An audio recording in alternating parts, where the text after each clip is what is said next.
Okay, third try. I'm having a lot of trouble making this video as I try to wrap my head around what the national mindset is that has installed the Republican majority in all the major branches of government. When I try to come to terms with the idea that the Republican Party wasn't rebuked in the 2016 election, I have a lot of frustration and anger over the country's failure to... When Barack Obama was elected in 2008, I felt pride. When he won the Democratic primary in spite of Hillary Clinton's supporters and her messaging were that white working class voters, they kept on humping that talking point that Obama wouldn't sell to white working class voters, that white working class voters trusted Hillary. And if you look at the first 2 years of the Obama administration, you'll find that most conservatives actually backed Hillary against Obama as a conservative candidate. Early in the 2008 campaign, as a matter of fact, a lot of people actually considered McCain to be to the left of Hillary Clinton. There were quite a few conservative pundits that made a note that they would prefer to vote for Clinton than McCain. So that pro-Hillary vibe within the American Republican Party lasted about 2 years. I think the pivot, well, I don't think. From what I can tell, the pivot against Hillary came around 2012 when they finally realized they were not going to take back the White House, and that they were likely going to face off against her in 2016. All of a sudden, Benghazi became a hysteria that was stoked by a longtime adversary of hers, Newt Gingrich, in the press. And the shift started. The shift towards demonizing Hillary Clinton. The Republicans are really good at that. The Republican Party is really good. Maybe it's because of the religious bent in the base, but they do tell a very specific narrative about sin and virtue.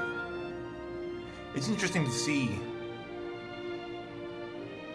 progressives accused online of virtue signaling, considering that the Republican Party has been virtue signaling for 30, 40 years.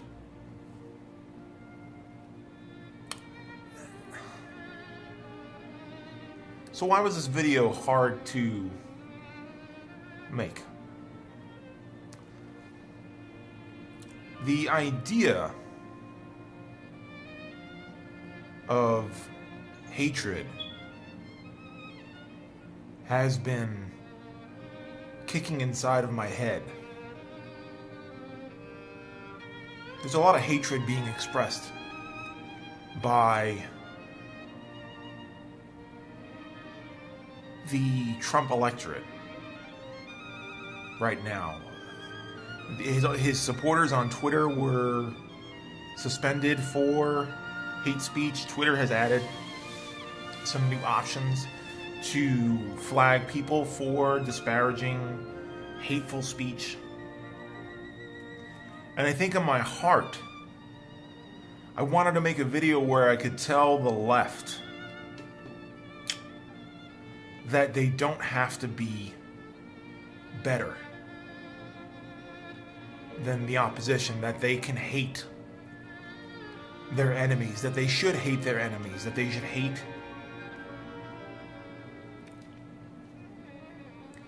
homophobes, that they should hate race bigots, that they should hate Islamophobes, that they should hate xenophobes.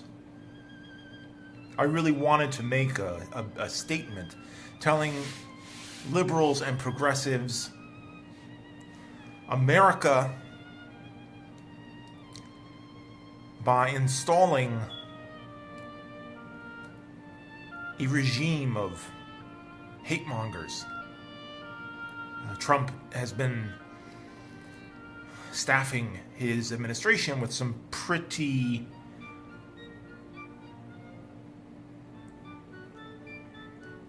sinister choices.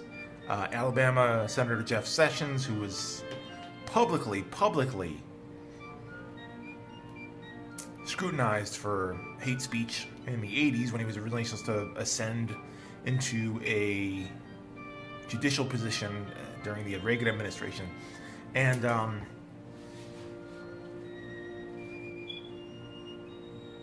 don't think I want to tell you to hate progressives. I don't think that, I don't feel, I know I say I think a lot, but I don't feel like hating those who hate us is going to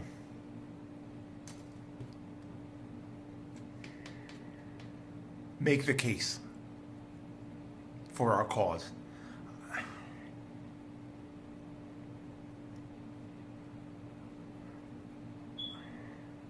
I want to tell you from my heart to yours that it is okay to be angry right now. It is okay to struggle and to feel closed in and to feel like the whole world is against you.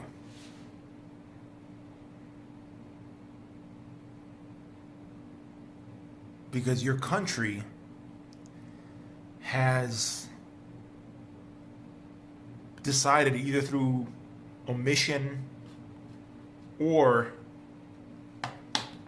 direct action, to endorse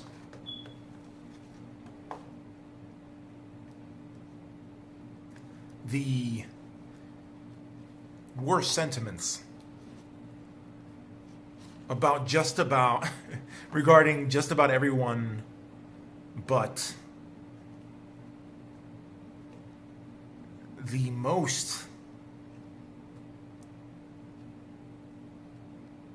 milquetoast, white bread, cartoon caricature of America. Not the beautiful, diverse, inclusive America that welcomes immigrants, that allows them to celebrate their culture, that doesn't force people to assimilate at gunpoint, does not do litmus tests at Ellis Island, does not register Muslim refugees who are running from crisis and horror in their homeland and make them pass some kind of a loyalty test and terrorize them with the idea that at any time the government is watching you. Even if we do let you in, we've got you on a list.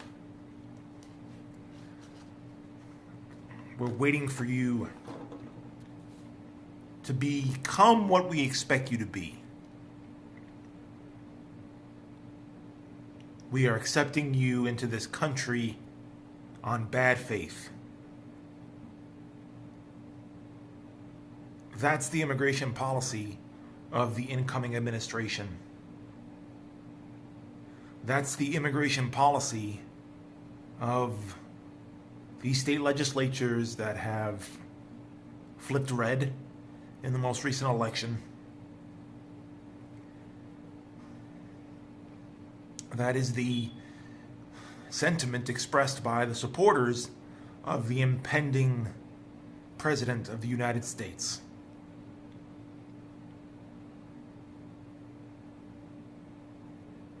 So you, just like I had to, you have to take it for what it means.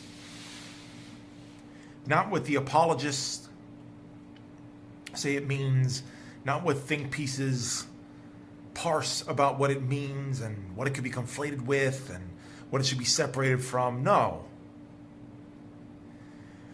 The 19% of the population and the 25.9% of people who voted for the Republican Party to have absolute power for the next 4 years on the federal, and virtually more than half of the states in the United States of America have told gay and trans and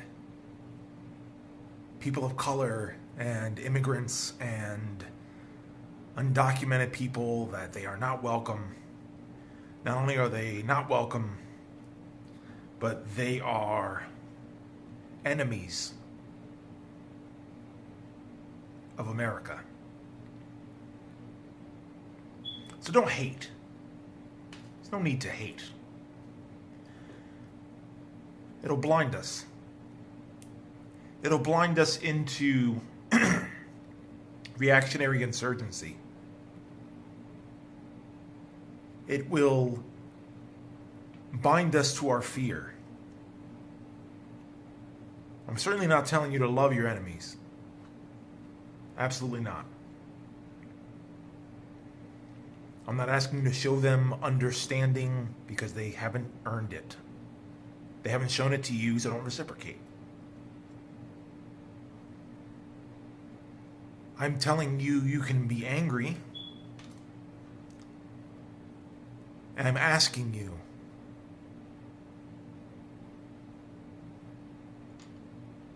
to take an inventory like I did, like I had to, in order to not depart from my own principles. Principles in how I govern my daily life and actions.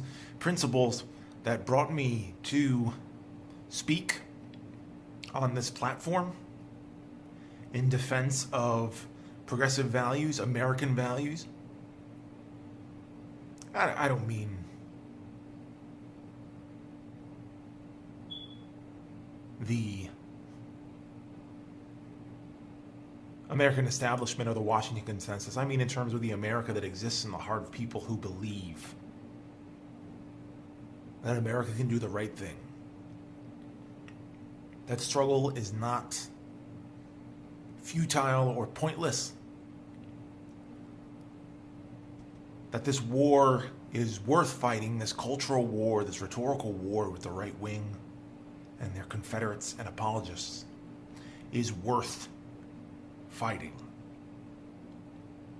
That all of the suffering and the vilification and the marginalization and the stigma,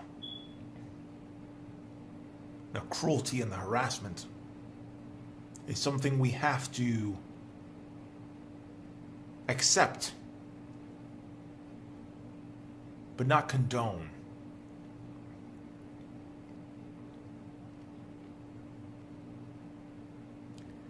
Love will bind us together, but anger will save us from hatred. Just make sure you're angry for the right reasons.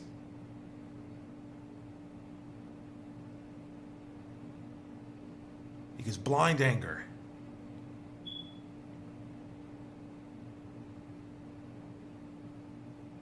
can be manipulated.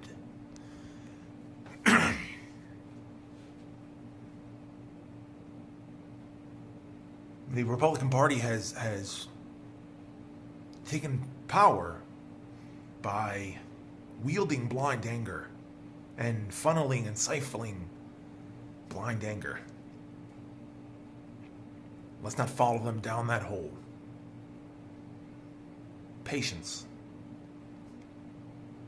We never lose.